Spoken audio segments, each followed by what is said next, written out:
Welcome to the channel Yas Ali classes. मैं अनम तबस्सुम आज एक और नया टॉपिक आपके लिए बिजनेस स्टडीज क्लास 12 का लेकर आई हूँ और ये हमारी वीडियो नंबर 7 है।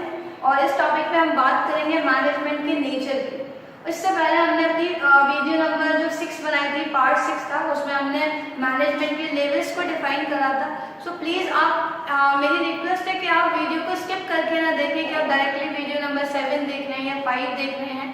आप कहीं ना कहीं पहले प्रीवियस वीडियोस को देखिए ताकि आप जो चैप्टर है वो डिटेल में इजीली समझ सके। ओके, जो आज का हमारा टॉपिक है वो है मैनेजमेंट का नेचर। मतलब इस टॉपिक में हमें ये डिस्कस करना है कि मैनेजमेंट का नेचर क्या है। जैसे जनरली आप पढ़ रहे हैं तो आप बोला जाता है कि मैनेजमेंट आर्ट है, साइंस है या प्रोफेशन है या नहीं। ये चीज़ हम यहाँ क्लियर करेंगे इस टॉपिक में कि एक्चुअल में मैनेजमेंट का नेचर क्या है। सो मैनेजमेंट के नेचर से रिगार्डिंग 3 थ्योरीज हैं। कुछ बिजनेस स्कॉलर ने ये कहा कि मैनेजमेंट आर्ट है, ओके, और कुछ बिजनेस स्कॉलर्स ने ये कहा कि मैनेजमेंट आर्ट तो है लेकिन आर्ट के साथ साथ साइंस भी है। और डिफरेंट जो ग्रुप था बिजनेस स्कॉलर का, उन्होंने कहा कि मैनेजमेंट इसके साथ साथ साइंस और आर्ट के साथ साथ प्रोफेशन भी। तो कहीं ना कहीं एक बहुत ज़्यादा क्रिटिसाइज होने लगी एक दूसरे की थ्योरीज और कॉन्सेप्ट को कि एक्चुअल में मैनेजमेंट आर्ट है, साइंस है या प्रोफेशन है। तो इसी के लिए जो भी बिजनेस स्कॉलर थे जिन्होंने ये थ्योरीज प्रपोज करी एज एन आर्ट, नेचर की रिगार्डिंग, एज ए साइंस और एज ए प्रोफेशन, तो उन्होंने अपनी थ्योरीज को कहीं ना कहीं जस्टिफाई करा। अब हम जस्टिफिकेशन के बेसिस पर देखेंगे कि क्या जो मेन कैरेक्टरिस्टिक जो डिफरेंट फील्ड की बताई है क्या वो हमारे मैनेजमेंट से टैली करती है या नहीं, और इसी के बेसिस पर हम कंक्लूड कर पाएंगे कि एक्चुअल में मैनेजमेंट का नेचर क्या है। सो सबसे पहले बात करेंगे हम मैनेजमेंट एज एन आर्ट की। ओके, सो आर्ट का क्या मतलब है?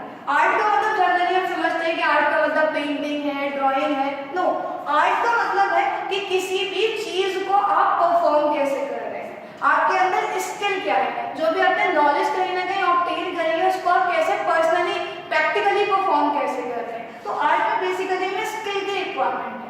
लेकिन अब जो भी बिजनेस स्कॉलर थे जिन्होंने मैनेजमेंट को एज एन आर्ट डिफाइन करा, तो उन्होंने कुछ फीचर्स हमारे सामने रखे। और ये फीचर्स क्या है? तो सबसे पहले एक मेन कैरेक्टरिस्टिक आर्ट की है कि it is a systematised body of knowledge. क्या मतलब है कि जितने भी आर्ट कहीं ना कहीं फील्ड से लोग बिलोंग करते हैं वो अपने सब्जेक्ट फील्ड के रिगार्डिंग एक सिस्टमेटिकली नॉलेज एक्वायर करते हैं। मतलब कोई ना कोई अपने सब्जेक्ट फील्ड के रिगार्डिंग स्टडी ऑब्टेन करते हैं। फॉर एग्जाम्पल अगर हम बात करें आर्टिस्ट में, जो भी सिंगर्स हैं, जो भी डांसर्स हैं, परफॉर्मर्स हैं, तो कहीं ना कहीं वो अपने आर्ट फील्ड के रिगार्डिंग वो कहीं ना कहीं सीखते हैं। ऐसे नहीं कोई भी कहीं ना कहीं जो सिंगर्स हैं वो पहले से ही उनके अंदर कहीं ना कहीं बाई बर्थ तो कुछ टैलेंट होता है लेकिन उसको कहीं ना कहीं इम्प्रूव करने की रिक्वायरमेंट होती है, उसको कहीं ना कहीं उसमें फिनिश लाने की रिक्वायरमेंट होती है। और तभी परफेक्शन आएगा, फिनिश जब भी आएगी कि जब आप उस सब्जेक्ट मैटर से रिलेटेड कहीं ना कहीं डिटेल और एक सिस्टमैटिक नॉलेज एक्वायर करेंगे। सो एक वन ऑफ द फीचर है आर्ट का कि आर्ट में आपको कॉन्सेप्ट के रिगार्डिंग सिस्टमैटिकली स्टडी करनी है, सिस्टमैटिक वे में नॉलेज ऑब्टेन करनी है पर्टिकुलर सब्जेक्ट फील्ड के रिगार्डिंग। तो अगर हम कहीं ना कहीं इसको मैनेजमेंट में देखें, क्योंकि हमारे वीडियो नंबर 1 में जहाँ हमने मैनेजमेंट का मीनिंग क्लियर करा था वहाँ पे हमने ये बात डिस्कस करी थी। तो अगर हम मैनेजमेंट से कंपेयर करें तो मैनेजमेंट में भी तो है कि आपको कहीं ना कहीं मैनेजमेंट कॉन्सेप्ट को समझने की जरूरत है, मैनेजमेंट प्रिंसिपल्स के रिगार्डिंग नॉलेज ऑब्टेन करने की जरूरत है। मैनेजमेंट फील्ड में भी आपको कहीं ना कहीं क्या करना है, सिस्टमैटिक स्टडी करनी है और उसके रिगार्डिंग नॉलेज आपको ऑब्टेन करनी है। सो अगर हम देखें कि ये जो as an art main feature है, पहला फीचर आर्ट का, ये हमारे मैनेजमेंट में प्रेजेंट है, क्योंकि मैनेजमेंट के अंदर भी हम सिस्टमैटिकली नॉलेज एक्वायर करते हैं अपनी फील्ड से रिलेटेड। ओके, इसके अलावा सेकंड फीचर की अगर हम बात करें तो आर्ट का एक मेन फीचर है कि आर्ट जो है वो पर्सनल स्किल पर बेस्ड है। Yes, personal skill. पहले तो आपने थ्योरेटिकल नॉलेज एक्वायर करनी है, बस थ्योरेटिकल नॉलेज को आपने कहीं ना कहीं किस तरीके से आपको रिप्रेजेंट करना है दूसरों के सामने। तो कहीं ना कहीं क्या होता है कि कुछ हम अपने स्किल को भी यूज कर रहे हैं। फॉर एग्जाम्पल जैसे आप अपने स्कूल्स में अगर आप प्राइवेट कोचिंग ले रहे हैं, ट्यूशंस कर रहे हैं, तो आप कहीं ना कहीं एक ही सब्जेक्ट पे मान लीजिए जैसे बिजनेस ही मान लीजिए, तो आप कहीं ना कहीं स्कूल में भी अपने टीचर पढ़ा रहे हैं, आप कहीं ना कहीं डिफरेंट वीडियोज देखते हैं यूट्यूब पर जाकर कि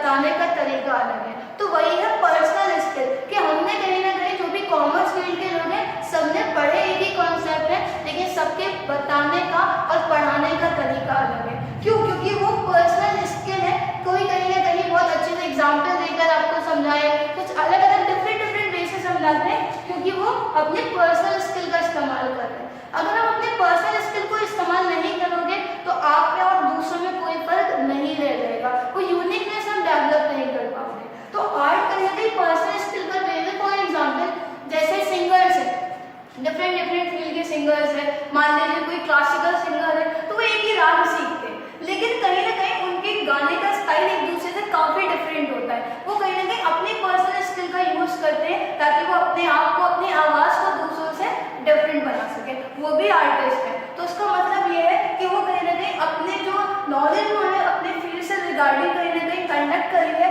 उसको अपने पर्सनल स्किल से और ज्यादा कहीं ना कहीं इम्प्रूव कर रहे हैं और अपनी एक यूनिक आइडेंटिटी डेवलप कर रहे हैं। इसी तरीके से मैनेजमेंट की अगर हम बात करें तो मैनेजमेंट में भी जो मैनेजर्स हैं वो कहीं ना कहीं एक ही कॉन्सेप्ट की स्टडी करते हैं, लेकिन उसको प्रैक्टिकली जो अप्लाई करते हैं वो अपने अपने कहीं ना कहीं पर्सनल स्किल से उनको इम्प्लीमेंट करते हैं अपनी एक्टिविटीज में, जो कहीं ना कहीं उनको और दूसरों को डिफरेंट बनाती है।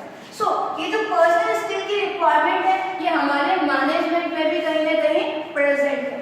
इसके अलावा अगर हम आर्ट के फीचर की बात करें तो आर्ट में क्रिएटिविटी की बहुत ज़्यादा रिक्वायरमेंट है। मतलब आपने टाइम टू टाइम पुरानी चीज़ों में कुछ एडजस्टमेंट करना है, कुछ नया करना है। पुराने से ही कुछ आपने कहीं ना कहीं टाइम टू टाइम नया चीज़ें डेवलप करनी है, क्योंकि हम ये जानते हैं कि जो भी कहीं ना कहीं चाहे हमारे व्यूअर्स हो चाहे वो हमें कंज्यूमर्स हो, वो एक सेम चीज़ से बहुत जल्दी कहीं ना कहीं बोर हो जाते हैं। वो बहुत ज़्यादा कहीं ना कहीं एक चीज़ को रिपीटेडली देखते रहते हैं, सुनते रहते हैं या यूज़ करते रहते हैं, तो उनका जो इंटरेस्ट है वो डिक्लाइन होना स्टार्ट हो जाता है। तो इसलिए ज़रूरी होता है कि आप कुछ टाइम टू टाइम नया करें, और जो आर्टिस्ट है वो भी हमेशा कुछ ना कुछ नया ट्राई करते रहते हैं, मतलब पुरानी चीज़ों में टाइम टू टाइम कुछ नया ऐड करते हैं। इसी तरीके से हमारे मैनेजमेंट में भी क्या है, जो बिजनेसमैन है टाइम टू टाइम अगर कुछ इन्वेंट नहीं कर रहे लेकिन फिर भी जो पुरानी एग्जिस्टिंग चीज़ है उसमें कुछ ना कुछ न्यू एक वी कैन से अगर बात करें कुछ ना कुछ नया तड़का लगाकर हमारे सामने उसको प्रेजेंट करते हैं। तो इसका मतलब क्या कि मैनेजमेंट में भी हमें क्रिएटिविटी की रिक्वायरमेंट है। फॉर एग्जाम्पल जैसे गुड नाइट ने जब फर्स्ट टाइम मार्केट के अंदर फास्ट कार्ड निकाला, जो एक मॉस्किटो किलर है, एक पेपर, तो उसको कहीं ना कहीं काफ़ी ज़्यादा मार्केट को ग्रैब करा, क्योंकि एक न्यू कॉन्सेप्ट लेकर आए कि पेपर कहीं ना कहीं फॉर्म में मॉस्किटोज को मारने का एक ट्रीटमेंट लेकर आए। तो जब उसने बहुत ज़्यादा उनकी वजह से डिमांड बहुत बढ़ गई, मार्केट को बहुत ग्रैब कर लिया, तो जो ऑडोमॉस है उसने भी सेम उसको कॉपी कर लिया। उन्होंने भी कुछ नया ना क्रिएट करके सेम एज इट इज वो चीज़ मार्केट में ले गए। तो कहीं ना कहीं वो चीज़ मार्केट में इतनी चली नहीं, क्योंकि कंज्यूमर पहले से उसको कंज्यूम कर चुके थे और इतना ज़्यादा उन्होंने कंज्यूम करा कि उनका सेटिस्फेक्शन मैक्सिमाइज हो गया और कहीं ना कहीं जो कंजम्पशन है वो डिक्लाइन होना स्टार्ट हो गया। लेकिन मैक्सो ने क्या करा, मैक्सो ने उस कार्ड के साथ एक होल्डर भी बनाया फॉर सेफ्टी एंड प्रोटेक्शन। तो इसका मतलब क्या है, वहाँ पर जो मैक्सो कंपनी है उन्होंने क्रिएटिविटी शो करी कि कुछ पुरानी चीज़ है उसमें कुछ न्यू ऐड करा, एक नई क्रिएटिविटी आपने दिखाई। तो अगर जितने आप क्रिएटिव होगे, जितने आप इनोवेटिव होगे, उतना ज़्यादा मार्केट के अंदर आपकी कहीं ना कहीं इमेज और गुडविल डेवलप हो पाएगी। तो मैनेजमेंट यही इंश्योर करता है कि आप कुछ टाइम टू टाइम नया क्रिएट करें और जो हमारे आर्ट का फीचर भी है। तो यहाँ पर जो मेन हम 3 फीचर्स देख रहे हैं आर्ट के, तो मैंने आपको क्लासिफिकेशन में जैसे समझाया कि सारे के सारे फीचर हमारे मैनेजमेंट में भी प्रेजेंट हैं। इसीलिए हम कहते हैं कि मैनेजमेंट एक आर्ट है। इसकी डेफिनेशन में भी यही यूज करा जाता है that management is an art. अब आपको ये पूरा डिटेल क्लियर हुआ होगा कि क्यों उसको आर्ट कहा जाता है, क्यों मैनेजमेंट को हम आर्ट कह रहे हैं, क्योंकि मैनेजमेंट में सारे आर्ट के फीचर्स प्रेजेंट हैं। इस बेसिस पर हम कहते हैं कि मैनेजमेंट आर्ट है। ओके, सो ये मैनेजमेंट एज एन आर्ट का क्लासिफिकेशन था। आप हमारे डिस्क्रिप्शन बॉक्स में हमारे फेसबुक इंस्टा के बारे में मतलब सारी डिटेल्स दे रखी है, तो आप वहाँ पर कहीं ना कहीं कमेंट कर सकते हैं। आपको वीडियो अच्छी लग रही है, कैसा आप कहीं ना कहीं आपको क्या कुछ समझ आ रहा है, कहाँ आपको प्रॉब्लम हो रही है, जो भी चीज़ है वो आप कहीं ना कहीं कमेंट कर सकते हैं हमें। ओके, तो अब बात करते हैं मैनेजमेंट एज अ साइंस। क्या हम ये कह सकते हैं कि मैनेजमेंट मैनेजमेंट साइंस है, तो इस चीज़ को हम क्लियर करेंगे। यहाँ पर भी जस्टिफिकेशन हुआ थ्योरी का कि साइंस अगर कंसीडर करा जाएगा तो किस बेसिस पर हम कहेंगे कि मैनेजमेंट साइंस भी। सो साइंस में जो प्रिंसिपल्स होते हैं, जो थ्योरीज हैं, जो लॉ है, तो वो कहीं ना कहीं किस पर बेस्ड है? डीप रिसर्च एंड एक्सपेरिमेंट पर बेस्ड होते हैं। आपने क्लास 9-10 में पढ़ा होगा, डिफरेंट लॉज पढ़े, प्रिंसिपल्स पढ़े, लॉ ऑफ मोशन पढ़े, तो आपने कहीं ना कहीं ये चीज़ देखी होगी कि जो भी साइंटिस्ट है वो जो भी प्रिंसिपल या लॉज कहीं ना कहीं ड्राइव कर रहे हैं, वो ऐसा नहीं वो ओवरनाइट डेवलप हुए। उनको कहीं ना कहीं ड्राइव करने से पहले, उनको प्रपोज करने से पहले जो रिसर्चर्स हैं, जो साइंटिस्ट हैं, वो काफ़ी ज़्यादा उस पर एक्सपेरिमेंटेशन करते हैं, उसको रिपीटेडली करते देखते हैं कि क्या उनको कहीं ना कहीं कॉमन रिजल्ट ड्राइव हो रहा है या नहीं हो रहा। इसी तरीके से हमारे मैनेजमेंट के रिगार्डिंग भी प्रिंसिपल्स हैं, और वो प्रिंसिपल्स भी कहीं ना कहीं जो स्कॉलर्स ने बनाए हैं, जो मैनेजमेंट स्कॉलर्स ने बनाए हैं, उनको भी ड्राइव करने से पहले रिसर्च एंड एक्सपेरिमेंट करा गया, उनको रिपीटेड बेसिस पर कंडक्ट करा गया है, परफॉर्म करा गया है, तभी उनको मैनेजमेंट प्रिंसिपल्स की फॉर्म में अभी कैसे बुक्स के अंदर, कॉन्सेप्ट्स के अंदर ऐड करा गया है। सो ये साइंस का जो प्रिंसिपल फीचर है मेन, कि साइंटिफिक प्रिंसिपल जिस तरीके से रिसर्च एंड एक्सपेरिमेंट पर बेस्ड है, वैसे हमारा मैनेजमेंट के प्रिंसिपल्स भी डीप रिसर्च एंड एक्सपेरिमेंट पर बेस्ड है। इसके अलावा अगर हम देखें कि जो सेकंड फीचर है कि scientific principles are pervasive in nature. Okay, pervasive का क्या मतलब? हमने पहले भी यहाँ बात करी है, आपको पता है परवेसिव का मतलब। यस, परवेसिव का मतलब है यूनिवर्सली एप्लीकेबल, मतलब जो कहीं ना कहीं हर जगह यूज होता है। तो जो हमारे साइंटिफिक प्रिंसिपल्स हैं वो यूनिवर्सली एप्लीकेबल है। ऐसा नहीं कि हमारी कंट्री में कहीं ना कहीं साइंस के प्रिंसिपल्स के अकॉर्डिंग काम हो रहा है, ऑल ओवर दी वर्ल्ड कहीं ना कहीं टोटली जो साइंस के प्रिंसिपल्स हैं वो एज इट इज कहीं ना कहीं यूज करे जाते हैं, उनका जो यूजेज है वो बहुत ज़्यादा वाइड है, मतलब वो यूनिवर्सली एप्लीकेबल है। इसी तरीके से हमारा जब हमने अपनी सेकेंड वीडियो में मैनेजमेंट की कैरेक्टरिस्टिक के बारे में बात करा था, तो हमने वहाँ देखा था कि मैनेजमेंट का नेचर परवेसिव। सो इसीलिए मेरी आपसे रिक्वेस्ट है कि पुराने टॉपिक्स का कहीं ना कहीं रेफरेंस आगे बहुत आता है, तो आप हमारी जो पुरानी वीडियोस हैं उनको पहले प्रेफर करें, पहले पुरानी वीडियोस को देखें जो हमने इससे पहले बनाई है, हमारी वीडियो नंबर 7 है, इससे पहले जो वीडियोस बनाई हैं पहले उनको देखें। सो यहाँ हमने वीडियो में बात करी थी कि मैनेजमेंट परवेसिव है, वहाँ कहीं ना कहीं उसके यूजेस जो है वो वाइडली एप्लीकेबल है, हर जगह मैनेजमेंट है। तो इसी तरीके से मैनेजमेंट के प्रिंसिपल भी परवेसिव है। जब मैनेजमेंट हर जगह है तो मैनेज करने के जो रूल्स, रेगुलेशन और गाइडलाइंस है वो भी हर जगह एप्लीकेबल है।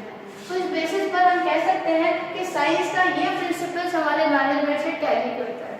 इसके अलावा अगर हम साइंस के और फीचर्स की बात करें तो जो साइंटिफिक प्रिंसिपल्स हैं उनका नेचर जो है वो काफ़ी रिजिड और काफ़ी स्टैटिक है। रिजिड का मतलब, स्टैटिक का मतलब क्या है? जल्दी आंसर करिए। Very good. स्टैटिक का मतलब है इनफ्लेक्सिबल, जहां आप चेंज ना कर सको। तो जो हमारे साइंस के प्रिंसिपल्स है ना वो भी कुछ इसी टाइप से, वो काफ़ी रिजिड है, काफ़ी स्टैटिक है, मतलब हम उनको आसानी से चेंज नहीं कर सकते। जैसे रूल्स, जैसे लॉज, जैसे प्रिंसिपल्स बनाए हैं साइंटिस्ट ने, हमने उनको एज इट इज यूज करना है। अदरवाइज अगर हम उसमें अपनी वर्सेटैलिटी शो करेंगे, अपना कुछ न्यू चीज़ ऐड करेंगे, तो हमें उसको जो कहीं ना कहीं रिजल्ट है, जो कॉमन रिजल्ट है वो हम अचीव नहीं कर पाएंगे।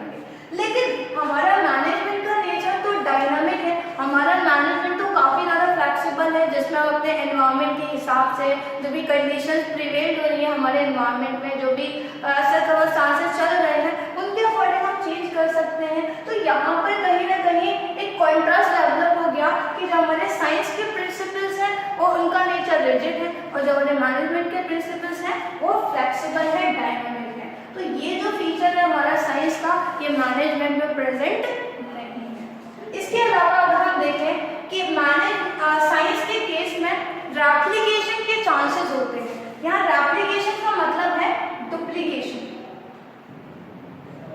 इट मीन्स कि हो सकता है अगर कहीं ना कहीं डिफरेंट वर्किंग एनवायरनमेंट के अंदर ग्रुप्स ऑफ पीपल कहीं ना कहीं एक सब्जेक्ट मैटर पर रिसर्च कर रहे हैं, तो पॉसिबिलिटी है कि कहीं ना कहीं वो सारे लोग एक ही कंक्लूजन पर ड्राइव हो, एक ही रिजल्ट कहीं ना कहीं एक्वायर करें। बट मैनेजमेंट में ऐसा नहीं, क्योंकि management is mainly concern with human behaviour, और आप तो जानते हैं कि हमारा और आपका बिहेवियर कैसा है, अनप्रेडिक्टेबल है। ह्यूमन बिहेवियर काफ़ी ज़्यादा अनप्रेडिक्टेबल है, तो वहाँ पर डुप्लीकेशन के चांसेस बहुत ही ज़्यादा रेयर होते हैं। और इस बेसिस पर हम ये कहेंगे कि ये साइंस का फीचर हमारे मैनेजमेंट में प्रेजेंट नहीं है। ओके, सो यहाँ पर हमने 4 फीचर्स की बात करी, और 4 में से हम ये देख रहे हैं कि 2 फीचर प्रेजेंट है और 2 फीचर प्रेजेंट नहीं है। तो यहाँ तो कुछ कहीं ना कहीं कंफ्यूजन हो गया कि साइंस है या नहीं है। अगर आप ये बोलो कि साइंस नहीं है तो ये भी गलत होगा, क्योंकि ये जो 4 फीचर हमने यहाँ देखे इसमें से 2 फीचर तो कहीं ना कहीं सेटिस्फाइड हो रहे हैं, तो हम ये तो नहीं कह सकते कि साइंस नहीं है। लेकिन हम ये भी कंसीडर क्यों नहीं कर सकते ना कि वो प्योर साइंस है। जैसे कहा कि प्योर आर्ट होता है, आर्ट के तो सारे फीचर प्रेजेंट है, इसलिए आर्ट है, लेकिन मैनेजमेंट के सारे फीचर प्रेजेंट नहीं है, तो इसलिए मैनेजमेंट बेसिकली फुल साइंस नहीं है, एग्जैक्ट साइंस नहीं है। बिकॉज क्योंकि हमारे इन 4 में से सिर्फ ओनली 2 फीचर्स कहीं ना कहीं प्रेजेंट है और 2 रेस्ट ऑफ द फॉलोइंग कहीं ना कहीं एब्सेंट है, प्रेजेंट नहीं है। तो इस बेसिस पर हम क्या कहेंगे कि मैनेजमेंट साइंस तो है। अगर हम साइंस की बात करें तो साइंस तो है, लेकिन कैसी साइंस है, ये इनएग्जैक्ट साइंस। इनएग्जैक्ट का मतलब प्योर साइंस नहीं है। क्यों नहीं है? बिकॉज रिजिड वाला जो हमारा कहीं ना कहीं नेचर है साइंस के प्रिंसिपल्स का, वो हमारे मैनेजमेंट का ऑपोजिट है। साथ के साथ एप्लीकेशन की पॉसिबिलिटी साइंस में है, हमारे मैनेजमेंट में नहीं है। इस बेसिस पर हम कहते हैं कि मैनेजमेंट साइंस तो है बट इनएग्जैक्ट साइंस है। ओके, सो हमने अभी देखा कि मैनेजमेंट हमारी आर्ट है, प्योर आर्ट है, और साइंस भी है लेकिन इनएग्जैक्ट है, बिकॉज क्योंकि हमारे 4 में से 2 फीचर प्रेजेंट है एंड 2 फीचर प्रेजेंट नहीं है। इसके बेसिस पर हमने कहा कि मैनेजमेंट इनएग्जैक्ट साइंस। ओके, ये थोड़ा सा टॉपिक कहीं ना कहीं वाइड है, क्योंकि हमें पूरे मैनेजमेंट के नेचर को यहाँ डिफाइन करना है। तो आप ऐसा ना करें कि वीडियो को स्किप कर लें या छोड़े पहले से। जैसे नॉर्मली स्टूडेंट में होता है कि ड्यूरेशन देख लेते हैं कि वीडियो कितने टाइम की है, उसके हिसाब से डिसाइड करते हैं अरे ये वीडियो कहीं ना कहीं थोड़ी एक्सटेंडेड है तो इसको नहीं देखते। लेकिन आप बेसिकली कहीं ना कहीं ये ना देखें कि वीडियो की ड्यूरेशन कितनी है, आप ये देखें कि कहीं ना कहीं ड्यूरेशन है लेकिन उसमें आपको कुछ we can say detail topic भी आपको बताया जा रहा है, आपको कुछ स्किप नहीं करके बताया जा रहा, आपको कहीं ना कहीं बहुत डिटेल कॉन्सेप्ट बताया जा रहा है। Okay, so management as an art और मैनेजमेंट एज अ साइंस यहाँ हमने डिस्कस करा। अब हम बात करेंगे कि क्या मैनेजमेंट प्रोफेशन है या नहीं है। देखिए, मैनेजमेंट अपने आप में तो प्रोफेशन है, बट द क्वेश्चन है क्या मैनेजमेंट फुल फ्लेज प्रोफेशन है या नहीं। तो अगेन हमें क्या करना है, प्रोफेशन के फीचर्स को कंपेयर करेंगे मैनेजमेंट से, और अगर कहीं ना कहीं यहाँ थोड़ा हमें कैसे मैच दिखता है तो उसी बेसिस पर हम कंक्लूजन ड्राइव करेंगे कि मैनेजमेंट प्रोफेशन है या नहीं। तो प्रोफेशन की अगर मेन फीचर्स की बात करें तो प्रोफेशन में हमें स्पेशलाइज्ड नॉलेज चाहिए, मतलब आपको पर्टिकुलर फील्ड के रिगार्डिंग स्पेशल नॉलेज चाहिए। फॉर एग्जांपल सीए है तो चार्टर्ड अकाउंटेंट, तो उसे क्या है अपने फील्ड की स्पेशल नॉलेज है। डॉक्टर है उनको अपने सब्जेक्ट फील्ड की क्या है स्पेशल नॉलेज है। लॉयर है उनको अपने पर्टिकुलर फील्ड की स्पेशल नॉलेज है, और वो सारे किस की कैटेगरी में आते हैं, वो प्रोफेशनल कैटेगरी में आते हैं। तो प्रोफेशन में हमें कहीं ना कहीं एक सब्जेक्ट फील्ड की रिगार्डिंग एक स्पेशल नॉलेज चाहिए होती है। क्या मैनेजमेंट में ऐसा है कि मैनेजमेंट के लिए भी आपको कहीं ना कहीं एक स्पेशल नॉलेज की रिक्वायरमेंट होगी, आपको एक क्वालिफिकेशन, एक स्पेशलाइज क्वालिफिकेशन की जरूरत होगी, किसी स्पेशलाइज डिग्री की आपको रिक्वायरमेंट होगी। So the answer is no. क्यों? क्योंकि मैनेजमेंट तो कहीं ना कहीं क्या है, बेसिकली अगर आपको कोई प्रैक्टिकल नॉलेज भी है तो आप कर सकते हो कहीं ना कहीं एनवायरमेंट से सीख कर, थोड़े प्रैक्टिकल कॉन्सेप्ट को अंडरस्टैंड करके। हालांकि कंपल्सेशन नहीं है कि आपको वहाँ स्पेशलाइज नॉलेज चाहिए ही चाहिए। आपको याद हो क्लास 11 में आपने एक कॉन्सेप्ट पढ़ा होगा सोल प्रोप्राइटरशिप, जहाँ पर बिजनेस को मैनेज करना, ओन करना, रेगुलेट करना, सारी रिस्पॉन्सिबिलिटी एक सिंगल पर्सन की होती है। तो कहीं ना कहीं वो इलिटरेट है तब भी वो अपने बिजनेस को चला रहा है, वो इसलिए क्योंकि मैनेजमेंट के लिए किसी स्पेशल नॉलेज की रिक्वायरमेंट नहीं होती। सो प्रोफेशन के लिए स्पेशल नॉलेज की रिक्वायरमेंट है, बट मैनेजमेंट में किसी स्पेशल नॉलेज की रिक्वायरमेंट नहीं है। सो ये फीचर हमारा प्रेजेंट नहीं है मैनेजमेंट के अंदर। ओके, अगर सेकेंड फीचर की बात करें तो जितने भी प्रोफेशनल एसोसिएशन है वहाँ से हर एक प्रोफेशनल कहीं ना कहीं पर्सन को रजिस्टर्ड कराना, रजिस्ट्रेशन लेना कंपल्सरी है, मैंडेटरी है।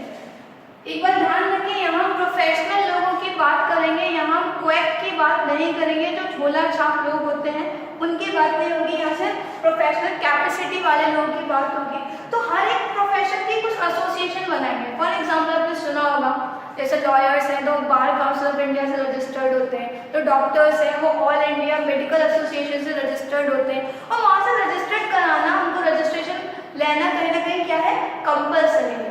बट क्या मैनेजमेंट में ऐसा है? क्या मैनेजमेंट के रिगार्डिंग में कुछ प्रोफेशनल एसोसिएशन है और क्या उससे रजिस्ट्रेशन कराना कंपल्सरी है? So the answer is no.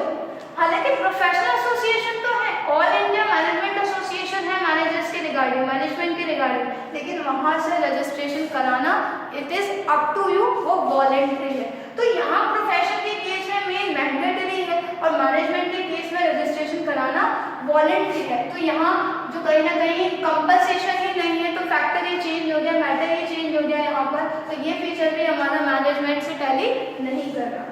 और जब आपको प्रोफेशनल एसोसिएशन से कहीं ना कहीं रजिस्ट्रेशन कराना है, तो हर एक एसोसिएशन का एक कोड ऑफ कंडक्ट होता है, जहाँ पर आपको बताया जाता है कि किस तरीके से आपने अपनी ड्यूटीज़ को परफॉर्म करना है, क्या आपके ऑब्जेक्ट हैं, क्या आपकी अथॉरिटीज़ हैं, ये सारी डिफाइन होती हैं, जिसके बियॉन्ड जाकर आप काम नहीं कर सकते। तो जो कोड ऑफ कंडक्ट आपको कहीं ना कहीं दिया गया है, तो आपने क्या करना है प्रोफेशन के अंदर, उसको स्ट्रिक्टली फॉलो करना है, क्योंकि अगर आप कोड ऑफ कंडक्ट को वायलेट कर दोगे तो हो सकता है आपका लाइसेंस भी कैंसिल हो जाए। इसीलिए जो प्रोफेशनल लोग होते हैं वो कहीं ना कहीं अपने कोड ऑफ कंडक्ट को स्ट्रिक्टली फॉलो करते हैं। बट मैनेजमेंट के अंदर ऐसा नहीं है, क्योंकि मैनेजमेंट में एसोसिएशन से रजिस्ट्रेशन ही वॉलेंट्री है, तो code of conduct strictly follow नहीं होगा by each and everyone. And the last and main thing कि प्रोफेशन का जो मोटिव है वो सर्विस रेंडर करना होता है, और जबकि हमारे मैनेजमेंट का मोटिव स्टार्टिंग में ही बताया था, गोल गोल बात घूमकर प्रॉफिट पर आके रुकती है। हमारे मैनेजमेंट का मोटिव है प्रॉफिट, जबकि हमारे प्रोफेशन का मोटिव है सर्विस। तो ये फीचर भी हमारा मैनेजमेंट से टैली नहीं कर रहा। सो हमने प्रोफेशन के ये जो मेन फीचर देखे हैं, इसमें से कोई भी फीचर हमारा मैनेजमेंट से टैली नहीं कर रहा है, तो क्या इस बेसिस पर हम ये कह सकते हैं कि मैनेजमेंट प्रोफेशन है? नो। तो कंक्लूजन क्या निकल कर आएगा कि जब हमने सारे फीचर्स कंपेयर करें प्रोफेशन के मैनेजमेंट से, तो कोई भी एक ऐसा फीचर नहीं है जो इन टोटलिटी प्रेजेंट हो, तो इस बेसिस पर हम कहते हैं कि मैनेजमेंट प्रोफेशन नहीं है। सो नेचर ऑफ मैनेजमेंट में अब हमने क्या सीखा कि मैनेजमेंट आर्ट है, प्योर आर्ट है, क्योंकि आर्ट के सारे फीचर्स हमारे मैनेजमेंट से टैली करते हैं। साथ के साथ मैनेजमेंट साइंस भी है, क्योंकि साइंस तो है लेकिन इनएग्जैक्ट है, बिकॉज साइंस के सारे जो फीचर्स हैं वो हमारे मैनेजमेंट के अंदर प्रेजेंट नहीं है, इसीलिए इनएग्जैक्ट साइंस है, but not a profession. Management profession नहीं है, अभी तक तो प्रोफेशन खुली नहीं है, क्योंकि ये जो कहीं ना कहीं मेन कैरेक्टरिस्टिक्स है प्रोफेशन की, फुली हमारे मैनेजमेंट के अंदर प्रेजेंट नहीं। सो ये था मैनेजमेंट के नेचर के रिगार्डिंग। ये कहीं ना कहीं थोड़ा डिटेल टॉपिक है, आई होप आपको समझ में आया हो, और अगर कहीं ना कहीं आप इजीली इस कॉन्सेप्ट को रिलेट कर पाए और अंडरस्टैंड कर पाए और आपको लगता है कि कहीं ना कहीं बेनिफिशियल है दूसरों के लिए भी, तो प्लीज़ कुछ शेयर करें। और अगर आपको वीडियो अच्छी लगी तो प्लीज़ आप कमेंट करें, इससे बहुत ज़्यादा एप्रिसिएशन मिलता है हमें भी, कि अगर कमेंट करके आप अप्रिशिएट करते हैं। And thanks for watching.